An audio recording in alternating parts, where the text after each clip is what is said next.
Oza ilombe munene. Oye tongo na katina bozali sinanzambe. Il y a toujours des gens qui parlent ce lingala là. Bozali sinanzambe. Il faut seulement aller à l'église pour entendre ce lingala là. Je vous salue tous au nom de Jésus. Que Dieu vous bénisse.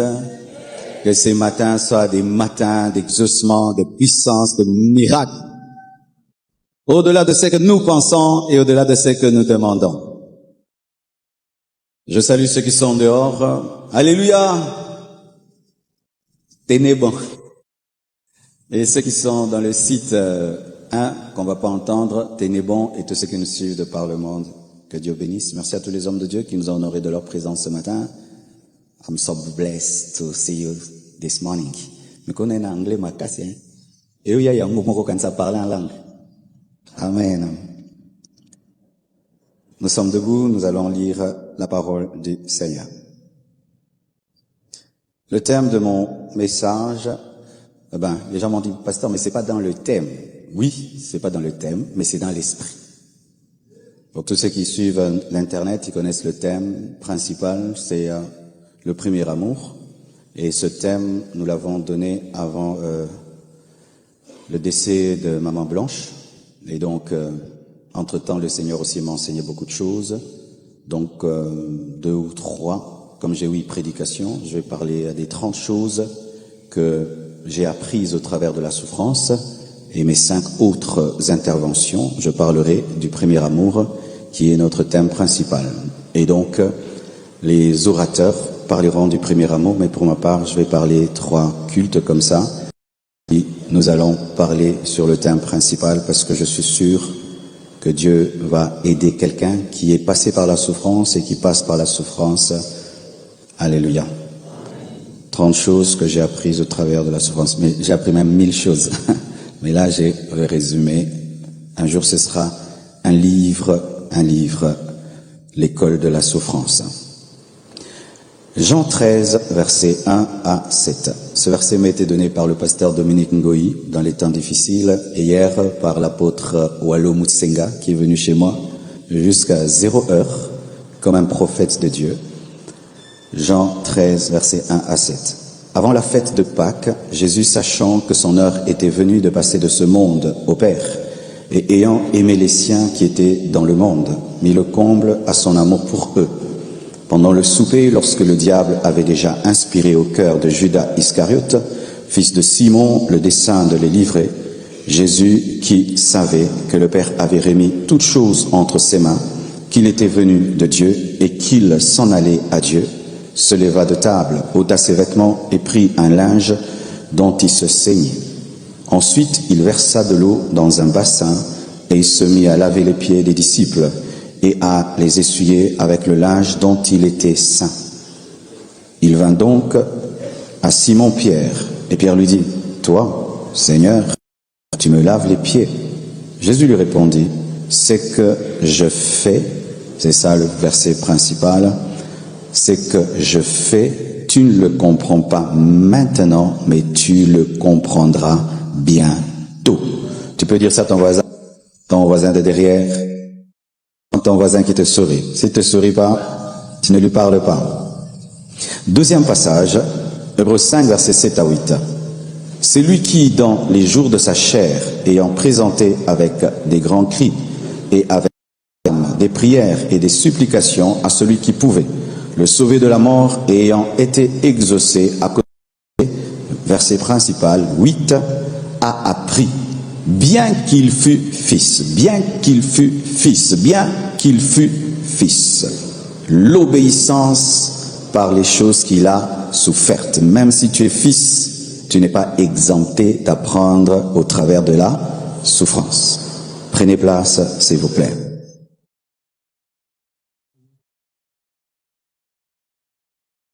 Alors, je ne prêche pas bien. Il y a longtemps que j'ai prêché. Amen. Je suis rouillé un peu là. Ça va venir. Amen. Il y a longtemps que j'ai prêché. Donc, l'habitude, le cardio, tout ça, ça vient avec le temps. Mais ce n'est pas trop une prédication. C'est un épanchement seulement du cœur. Alors, le Premier verset que je viens de vous lire, il s'agit de Pierre qui refuse que Jésus-Christ lui lave les pieds. Il trouve que c'est indécent que le Seigneur puisse laver les pieds d'un serviteur. Et c'est logique, c'est très logique. Si là, je vais te laver les pieds, il y a des gens qui vont refuser. Aujourd'hui, nous acceptons le lavage des pieds parce qu'on a lu ce passage. Mais de manière logique, ce n'est pas le supérieur qui lave les pieds de l'inférieur. Alors Pierre refuse. Et Jésus-Christ, enfin de le convaincre, lui dit que ce que je fais dans le présent, tu ne le comprends pas dans le présent, mais dans le futur, tu le comprendras. Parce que dans le futur, Pierre a fini par comprendre que Jésus-Christ était en train d'annoncer sa mort. Pour lui-même, il a prêché cela, il a enseigné cela, Pierre a écrit des épîtres. Ce passage nous enseigne ceci, que Dieu n'est pas toujours obligé de répondre dans le présent à nos questions. Pourquoi tu as fait ça? Parce que. Pourquoi tu as fait ça? Parce que. Pourquoi tu as fait ça? Parce que. Non, non. Dieu n'est pas notre garçon de course, il n'est pas notre travailleur, serviteur pour nous expliquer toujours ce qu'il fait. D'ailleurs, il y a des choses qu'on ne comprendra qu'au ciel. Alléluia. Il a dit, ce que je fais maintenant, tu ne le comprends pas, mais tu le comprendras. Car combien de questions n'avons-nous pas posées à Dieu? Pourquoi? Une personne aussi jeune qui a des projets, une personne aussi aimable, merveilleuse, aimée par tout le monde. Pourquoi tu n'as pas pris un mauvais, un méchant? Pourquoi tu n'as pas pris un vieillard? Pourquoi? Nous comprendrons un jour. Alléluia. C'est ça la maturité dans les choses de Dieu. Béni soit Dieu pour les bases que j'ai reçues dans la vie chrétienne, étant au pied du révérend Daniel Capépula, de Jacques-André Verneau, où on nous a enseigné toute la Bible. Pas seulement le Dieu qui te protège des problèmes, pas seulement le Dieu qui te protège des souffrances, mais on nous a enseigné aussi un Dieu qui te fait passer par le désert. Et béni soit Dieu pour de tels enseignements. Frères, lorsque des fois un prédicateur se tient à la chair, au lieu de vous prêcher seulement la bénédiction, vous parle des épreuves, vous parle de la souffrance, il ne faut pas dire, il a abîmé notre culte, hein. C'est un vaccin qui te prépare au jour où tu vivras Dieu dans une autre facette que le Dieu qui exauce, qui bénit. Et cet équilibre m'a aidé. Car des années, on nous a enseigné le brisement, la formation, l'école de Dieu. Et quand c'est arrivé, toutes ces prédications équilibrées sont venues pour m'aider. Aimer toutes sortes de prédications, les prédications de motivation, les prédications de brisement, parce que ce sont des vaccins. Alléluia. Dieu n'est pas obligé de répondre présent à nos questions présentes. Et des fois, nous pensons que nous sommes capables de comprendre ce que Dieu fait alors que nous sommes encore immatures pour le comprendre, et c'est avec le temps qu'on finit par comprendre. Lorsque un enfant est un enfant et qu'il est puni par ses parents, il va dire que ses parents sont méchants. Le même enfant, lorsqu'il grandit, dit qu'il avait des bons parents qui étaient sévères. Avec le temps, il finit par comprendre ce que ses parents faisaient. Et là, je ne parle pas que de ce qui nous est arrivé. Dans tous les domaines de ta vie, mon frère, il y a des choses que tu comprendras et des choses que tu ne comprendras pas. Et il y a des choses que Dieu fera. Il t'expliquera, mais pas toujours au présent, mais au futur. Et même si nous pensons avoir compris ce qui est arrivé, ce n'est que la moitié. Avec des années, nous comprendrons ce que Dieu a fait. Peut-être dans 2 ans, 3 ans, 4 ans, 5 ans, 10 ans, 20 ans, nous comprendrons, ah, c'est pourquoi vraiment. Alors lorsque tu ne comprends pas une chose, voici la sagesse. Il faut se taire. Amen. Il faut seulement se taire. De peur que tu puisses expliquer mal une chose ou que tu puisses condamner Dieu au lieu de le louer, parce qu'il sonde le futur autant qu'il sonde le présent. Et quelqu'un qui sonde le futur comme il sonde le présent, vous n'êtes pas au même niveau, parce que lui peut voir dans le futur ce qui peut arriver. Certaines personnes ont été rappelées vers Dieu parce que Dieu savait que cette année-là, elles allaient l'abandonner. Vous voyez quelqu'un qui part. Oh, pourquoi? Mais Dieu qui va dans le futur a vu que la personne allait chuter. Et maintenant, les humains qui ne comprennent rien dans le futur vont dire, pourquoi? Mais Dieu sait que la personne allait perdre à la fin de sa vie sa bénédiction. Ainsi, celui qui maîtrise le futur, le passé et le présent n'est pas à notre niveau pour que nous puissions le juger. Hébreux 5, verset 7, un puissant verset qui parle de Jésus-Christ comme étant souverain sacrificateur selon l'ordre de Melchisédek.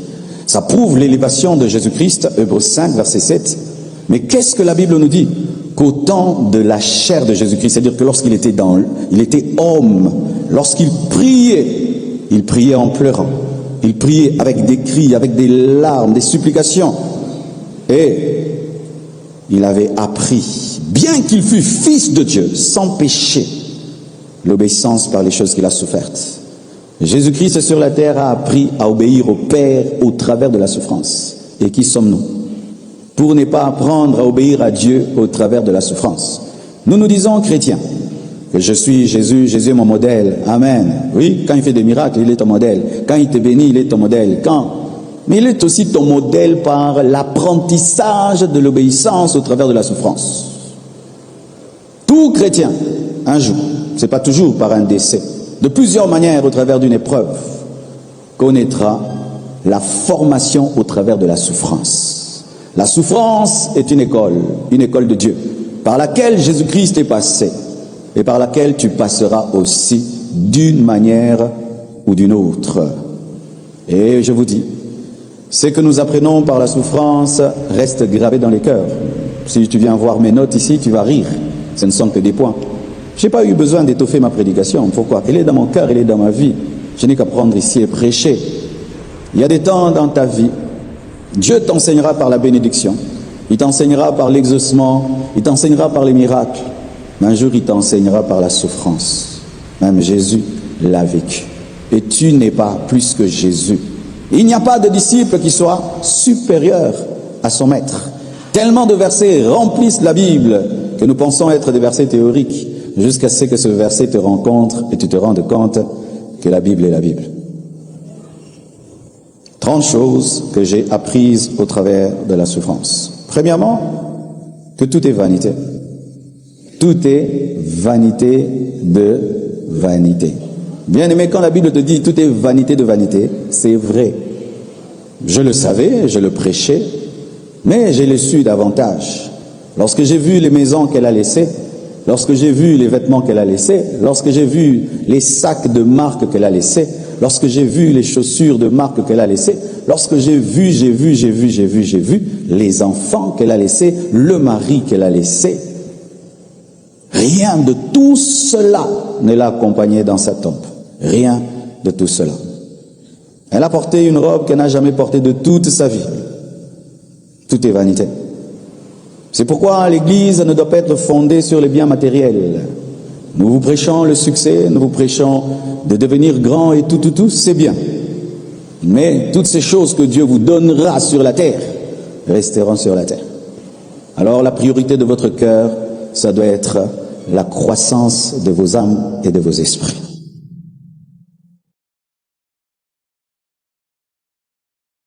Elle n'a rien emporté de l'autre côté. Tout ce qu'elle a emporté, c'est la dimension spirituelle, la foi en Jésus-Christ, les bonnes œuvres qu'elle a pratiquées sur la terre. Frères et sœurs, si encore ici quelqu'un qui est matérialiste, pour l'argent tu peux tuer quelqu'un, pour l'argent tu peux te prostituer, pour le bien de ce monde tu peux entrer dans l'occultisme, pour le bien de ce monde tu peux voler, pour le bien de ce monde tu peux t'enorgueillir, t'enfler, je te dis, tu es dans une grande distraction. Parce que tu es en train de t'enfler pour des choses qui ne sont même pas à toi. Ta voiture n'est pas à toi. Ta maison n'est pas tienne. Tes habits ne sont pas tes habits.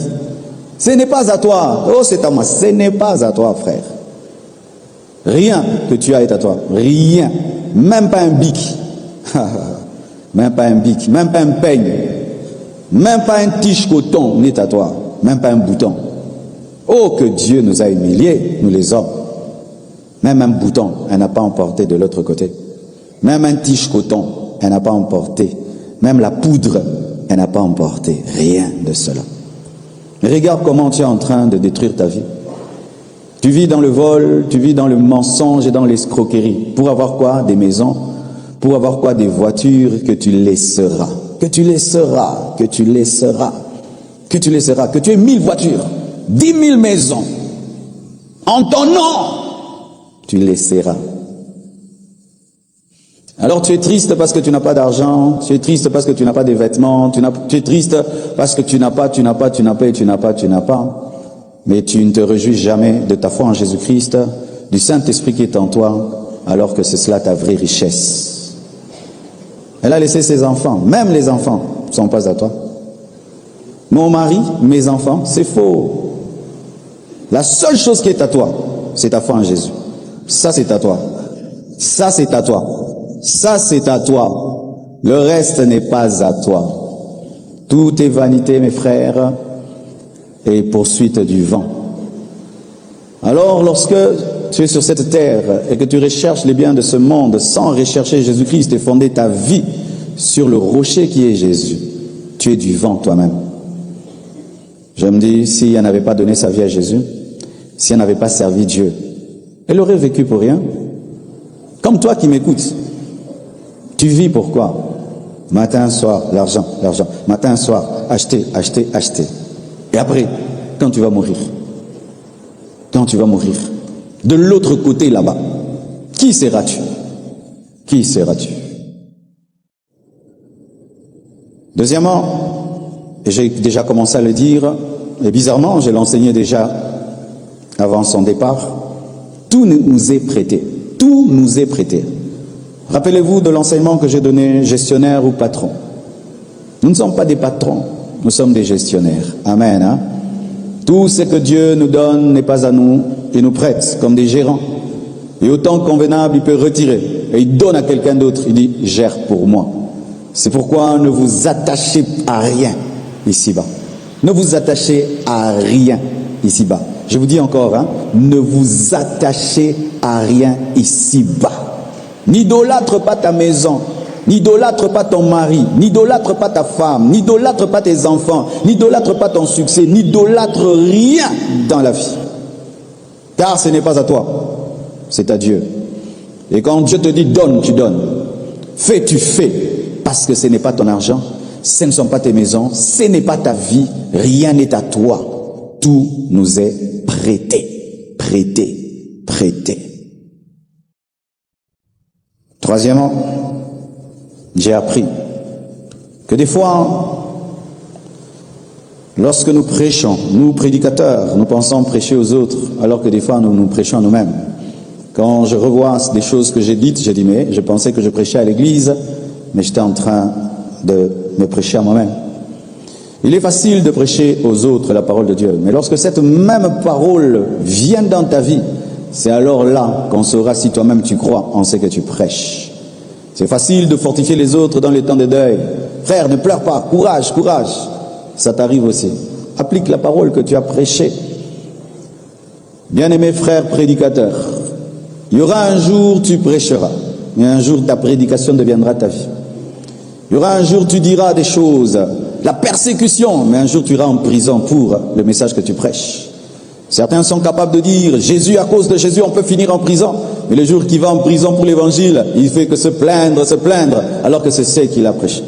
Certains sont très étonnés. Comment après si peu de temps, il est debout et il prêche encore? Parce que j'ai toujours cru ce que je prêche. J'ai jamais été un perroquet. Je ne suis pas un prédicateur perroquet qui annonce des choses qu'il ne croit pas. Les prédications que j'ai prêchées m'ont relevé.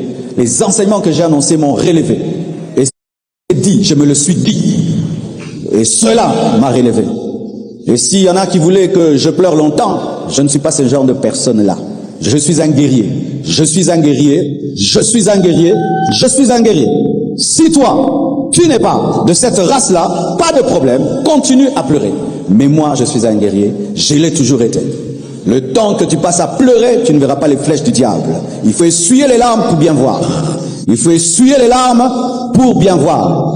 Et ne pensez surtout pas qu'aimer une personne, c'est vivre dans la tristesse. C'est ça la mentalité des Congolais et des chrétiens Quand tu aimes quelqu'un, tu vis dans la tristesse. Quand tu aimes quelqu'un, tu dois vivre pour les enfants que cette personne t'a laissés. Tu dois continuer à te battre pour les enfants qu'il t'a laissés. Car je vois des veufs et des veuves. Depuis que le mari est parti, la femme est partie, il est comme ça, il est comme ça. Il n'y a plus de joie dans la maison, les enfants sont plus dans la joie, les enfants sont traumatisés. Et ils disent, c'est parce que j'ai tellement aimé mon mari, tellement aimé ma femme. Mais les enfants alors, ils ont besoin d'un deuil éternel. Les enfants, ils ont besoin de voir maman partir et papa pleurant tous les jours. C'est ça, aimer sa femme. Il y a plusieurs manières d'aimer quelqu'un. Moi, je l'aime en décidant de vivre et à continuer la course et faire mieux que ce que j'avais fait auparavant. Alléluia. Chacun a sa manière de faire son deuil. Alléluia. Parce que nous ne sommes pas identiques. Chacun sa personnalité, sa formation et sa révélation de Dieu. Les gens n'ont pas compris lorsque David, son enfant, était malade, a jeûné, s'est mis dans le cendre. Quand l'enfant meurt, il se lève, il se met de l'huile. Il se met de l'huile. Il met le parfum. On dit, mais comment tu fais ça? Quand l'enfant était malade, tu pleurais. Et tu jeûnais. Et tu avais le sang, la cendre. Maintenant que l'enfant meurt, tu te lèves. Il dit, mais parce que j'ai compris que je ne ferai rien pour le ramener. J'ai jeûné parce que je pouvais ramener l'enfant. Maintenant que je ne peux plus rien faire, je dois continuer. C'est un verset biblique. Tu penses que si tu t'attristes toute ta vie, ça va ramener la personne? Ça va te donner une maladie de cœur. Ça va te donner une maladie d'estomac. Et puis vous allez mourir à deux. Et les enfants seront orphelins de père et de mère. Ainsi j'aimerais parler à tous les veufs, à toutes les veuves qui ne font que pleurer. Ça fait des années. Tu as assez pleuré comme ça. Et tu n'as pas prouvé au monde que tu as aimé ton mari ou ta femme. Seul Dieu sait. C'est ça, ces choses-là, de vivre devant les gens pour prouver qu'on a aimé. L'amour, c'est là à l'intérieur. 3 ans de pleurs, 4 ans de pleurs, au point où tu as vieilli, et tu penses que c'est ça la volonté de Dieu. Surtout pour nous les chrétiens, on nous dit quoi? De ne pas pleurer comme ceux qui n'ont pas d'espérance. Nous avons l'espérance que nous nous retrouverons au ciel.